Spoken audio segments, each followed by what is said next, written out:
10 rumah semi permanen di kawasan Paraklaweh, Kecamatan Lubek, Kota Padang, Sumatera Utara terbakar. Api semakin membesar karena banyaknya barang yang mudah terbakar.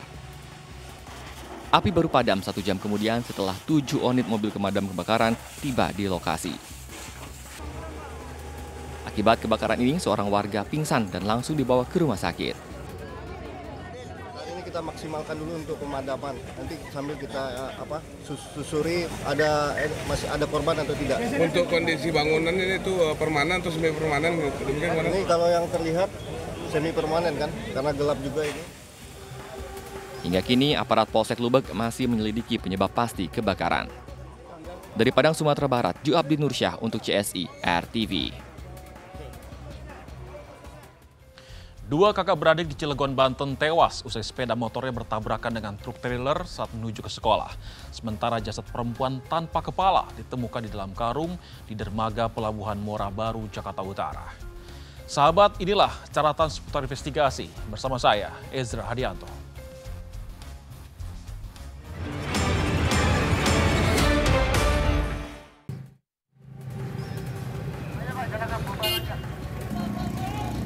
Sesosok jasad perempuan tanpa kepala ditemukan di dermaga Pelabuhan Muara Baru, Penjaringan, Jakarta Utara. Jasad ditemukan berada di dalam karung di semak-semak oleh warga sekitar. Polisi yang datang ke lokasi langsung memasang garis polisi dan melakukan olah TKP. Selain itu, polisi juga mengamankan barang bukti berupa kardus, karung, dan pakaian perempuan tersebut. Dari hasil olah TKP tidak ditemukan identitas pada jasad, sementara pihak kepolisian masih mencari kepala korban. Jasad korban kemudian dievakuasi ke Rumah Sakit Polri Kramat Jati untuk diotopsi. Jenazah sedang kami bawa di Rumah Sakit Polri untuk kita laksanakan otopsi dan identifikasi. Bang, izin, apakah benar itu jenazahnya itu berada di dalam karung, Bang? Ya, kondisinya ditemukan itu di dalam karung, ditutup oleh kardus. Kondisinya dengan tanpa kepala. Kasus ini kini masih terus ditangani oleh Mapolres Pelabuhan Tanjung Priok, Jakarta Utara. Dari Jakarta, Aprianto untuk CSI RTV. 2 pelajar kakak beradik tewas usai sepeda motor ditumpanginya bertabrakan dengan truk trailer di Jalan Raya Merak, Kota Cilegon, Banten. Saat kejadian, keduanya sedang berboncengan sepeda motor menuju ke sekolah.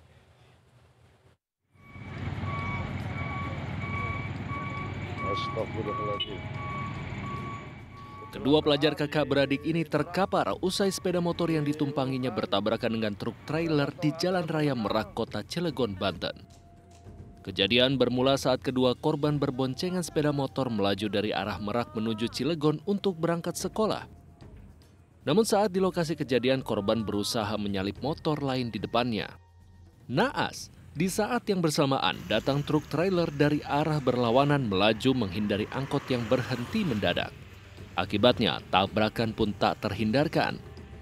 1 penumpang sepeda motor tewas di lokasi kejadian, sementara sang kakak yang diboncengnya tewas saat mendapatkan perawatan di Rumah Sakit Krakatau Medika. Ya biasa kalau enggak, kan lagi namanya nyalip, standar lah. Motor yang kencang, nyalip motor juga. Jadi kita bagi tim demi kecepatan, selain melaksanakan interogasi pada pengendara juga kita langsung melaksanakan olah TKP di lapangan. Karena mengingat dari korban merupakan siswa ataupun pelajar, sehingga kita harapannya juga kita memberikan sosialisasi kepada yang pertama pada masing-masing orang tua. Motor korban yang ringsek dan truk trailer langsung diamankan oleh petugas kepolisian setempat. Kini, petugas masih memeriksa sopir truk, sementara kasus tersebut dalam penanganan Satlantas Polres Cilegon. Dari Kota Cilegon, Banten, Herbert Marbun untuk CSI RTV. Berkendara dengan selamat di jalan raya tidak hanya membutuhkan keahlian, namun juga kewaspadaan dan kepatuhan lalu lintas. Berikut tips dari Brigadir Putu agar Anda terhindar dari maut di jalan raya. Halo sahabat RTV, berjumpa lagi bersama saya Brigadir Putu Fungki. Ya sahabat RTV, pelanggaran lalu lintas terjadi hampir setiap hari. Dan hari ini ada pelanggaran lalu lintas apa ya yang sudah terekam? Mari kita saksikan bersama videonya. Ya sahabat RTV, ini ternyata ada nih ya pengendara yang lagi boncengin pacarnya atau kekasihnya atau pasangannya ya. Dan ternyata si pengendara itu mengganti plat nomornya menjadi nama pacarnya. Ya, padahal ini sebenarnya mungkin bukan plat aslinya gitu, makanya diberhentikan oleh petugas. Kemudian juga petugas melihat bahwa di kendaraan ini tidak menggunakan spion. Ya kan, tidak menggunakan spion nih sahabat, kemudian tidak menggunakan plat nomor di depannya. Ya, ini nih romantis tapi salah jalan nih kayaknya sahabat. Mau kasih tunjuk rasa sayang, rasa cinta nih ya dengan mengganti plat nomornya menjadi nama pacarnya. Ya sahabat RTV, pada dasarnya setiap kendaraan yang kita pakai di jalan itu wajib dilengkapi oleh surat tanda nomor kendaraan bermotor atau yang biasa kita kenal dengan STNK. Dan juga tanda nomor kendaraan bermotor ataupun TNKB. Nah, berdasarkan pasal 39 ayat 5 Peraturan Kepala Kepolisian Negara Republik Indonesia nomor 5 tahun 2012, bagi pengendara yang memasang TNKB yang bukan dikeluarkan oleh Korlantas Polri dinyatakan tidak sah dan tidak berlaku. Dan jika melanggar dapat dikenakan sanksi pidana kurungan 2 bulan dan juga denda Rp500.000. Dan bagi pengguna motor yang tidak menggunakan spion juga bisa terkena sanksi sesuai dengan pasal 285 Undang-Undang Lalu Lintas dan Angkutan Jalan dengan pidana 1 bulan atau denda Rp250.000. Jadi sahabat, kalau memang cinta ya tunjukkanlah dengan cara yang lebih indah. Menjaga keselamatan diri sendiri dan juga pasangan dengan cara tertib berlalu lintas itu juga merupakan salah satu cara untuk menunjukkan betapa kamu perhatian dan tidak ingin kehilangan pasangan kamu.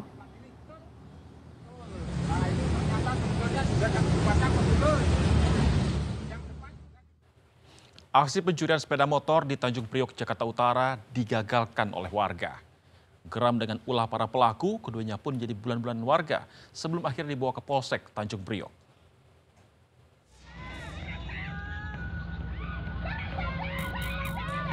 Dua maling sepeda motor ini menjadi bulan-bulanan warga usai aksinya terpergok di Jalan Sunterjaya 6, Tanjung Priok, Jakarta Utara. Sejumlah warga yang geram langsung menghakimi kedua pelaku. Kedua pelaku yang babak belur kemudian diamankan di kantor pos RW terdekat sambil menunggu kedatangan aparat kepolisian. Saat diperiksa, dari dalam jok motor pelaku ditemukan 2 bilah pisau dan 1 pucuk airsoft gun yang digunakan untuk menakut-nakuti warga apabila aksinya terpergok. Sebelumnya, kedua pelaku berupaya mencuri di wilayah yang kerap mengalami kehilangan sepeda motor. Namun aksinya dapat digagalkan hingga para pelaku tertangkap oleh warga. Yang bawa motor curian itu lari ke temannya, boncengan, akhirnya keluar dari area gang. Delalah pas belok kiri ada warga yang mendengar teriakan maling. Akhirnya disundulah tuh motor jatuh. Untuk mempertanggungjawabkan perbuatannya, kedua pelaku dibawa ke Polsek Tanjung Priok untuk pemeriksaan lebih lanjut. Dari Jakarta Utara, Aprianto untuk CSI RTV.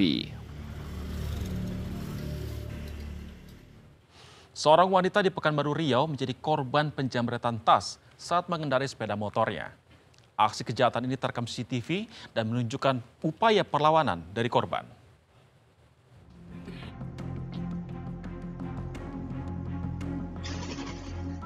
Rekaman CCTV ini memperlihatkan aksi dua pria berboncengan sepeda motor di Jalan Riau, Kecamatan Senapelan, Pekanbaru Riau, yang memepet motor seorang pengendara wanita. Kedua pria itu ternyata hendak menjamret tas lempang yang sedang dikenakan korban. Korban berupaya mempertahankan tasnya meski akhirnya gagal dan terjatuh dari motor lalu terseret sejauh 5 meter. Kedua pelaku pun langsung kabur membawa tas curiannya itu. Polisi berhasil mengidentifikasi tersangka melalui rekaman CCTV. Salah satu dari 2 tersangka ternyata merupakan residivis kasus serupa dan beraksi 2 kali di Kecamatan Senapelan. 2 kali, sebanyak 2 kali di lokasi wilayah hukum Senapelan, yaitu pertama pada bulan Juli 2024 di lokasi Jalan Kenanga, Kecamatan Senapelan, dia mengambil sebuah handphone bersama rekannya bernama Nanda. Dan yang kedua adalah pada tanggal 24 September kemarin, itu di Jalan Riau, Kecamatan Padang Bulan, tepatnya di depan klinik Riau Dental Care.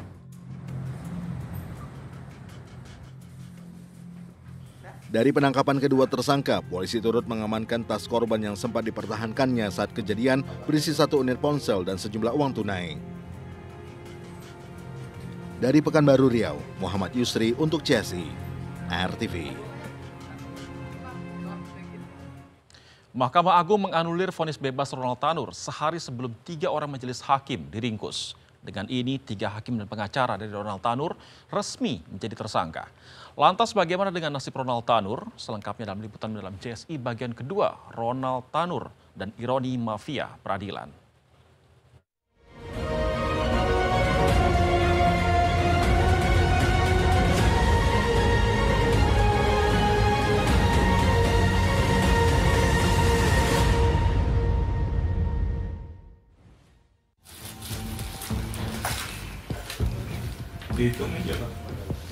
Penggeledahan di apartemen pribadi milik pengacara Lisa Rahmat akhirnya membuka tabir kelam soal main mata di dalam putusan bebas Ronald Tanur.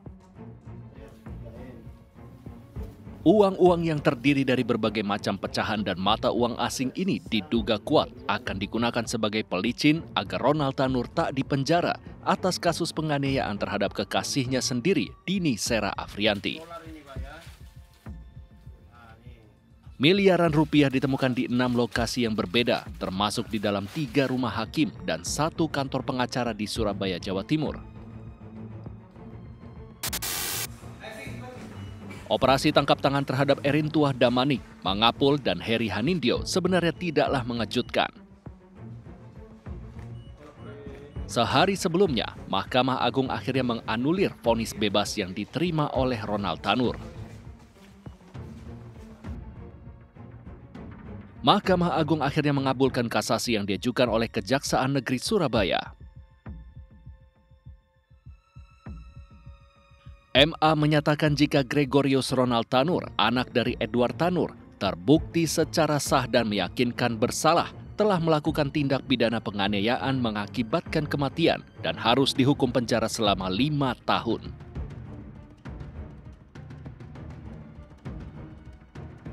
Tak ada yang menyangka jika kisah cinta Ronald Tanur dan Dini Sera Afrianti harus berakhir dengan cara yang amat tragis.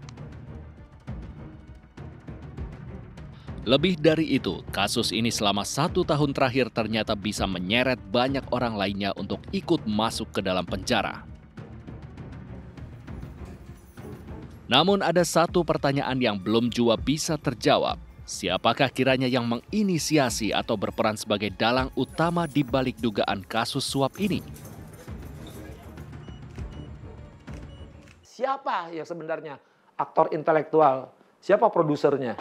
Ya, itu yang lebih penting bagi saya. Karena ini pemain ini pemain lama itu yang tidak pernah terbongkar. Kasus ini meluas. Seorang mantan pejabat Mahkamah Agung diduga turut terlibat. Penyidik Kejaksaan Agung turut menyita uang barang bukti senilai hampir 1 triliun rupiah.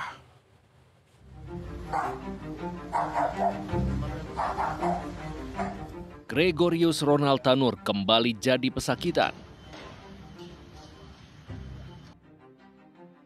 Ia digelandang tim penyidik kejaksaan untuk kembali ditahan.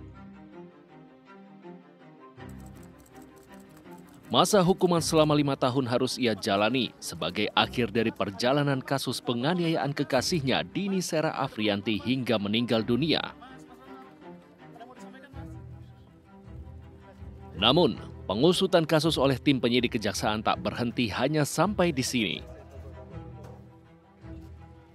Seorang mantan pejabat tinggi Mahkamah Agung turut menjadi tersangka.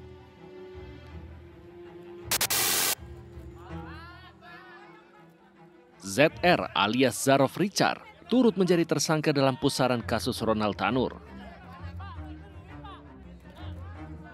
Ia diduga berperan sebagai maklar kasus dan hendak menyuap Hakim Agung yang tengah menindaklanjuti permohonan kasasi dari Kejaksaan Negeri Surabaya agar Ronald Tanur tetap bisa menghirup udara bebas. Ia pun diduga mendapatkan imbalan sebesar 1 miliar rupiah dari pengacara Ronald Tanur yang bernama Lisa Rahmat. Zarof Richard ditangkap di Bali pada 24 Oktober lalu di sebuah hotel di Bali. Dan dari hasil penggeledahan yang dilakukan oleh tim penyidik Jampitsus di rumahnya, ditemukan uang dan emas senilai hampir 1 triliun rupiah yang diduga berasal dari permainan kasus yang dioperasikan oleh tersangka selama 12 tahun. yang seluruhnya jika dikonversi dalam bentuk rupiah sejumlah 920 miliar 912 juta 303.714 rupiah, dan emas batangan seberat 51 kilogram.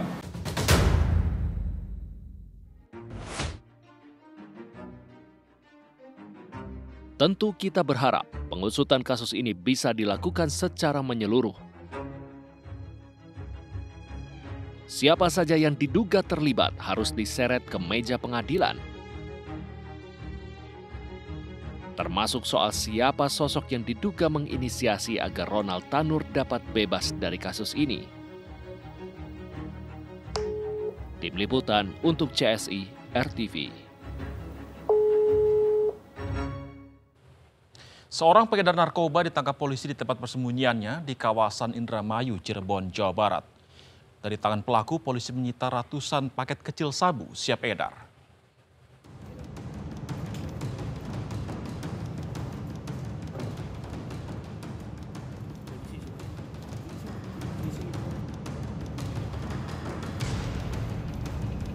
Tim Reserse Narkoba Polres Cirebon Kota menangkap seorang pengedar narkoba berinisial MR di kawasan Indramayu, Jawa Barat. Di tempat persembunyian pelaku ditemukan ratusan paket kecil sabu-sabu siap edar. Selain MR, polisi juga menangkap 15 pengedar lainnya. Dari para tersangka itu, polisi menyita 27 gram tembakau gorila dan ribuan obat keras, timbangan digital, dan telepon genggam. Beberapa tersangka diketahui masuk dalam jaringan pengedar yang dikendalikan dari lapas.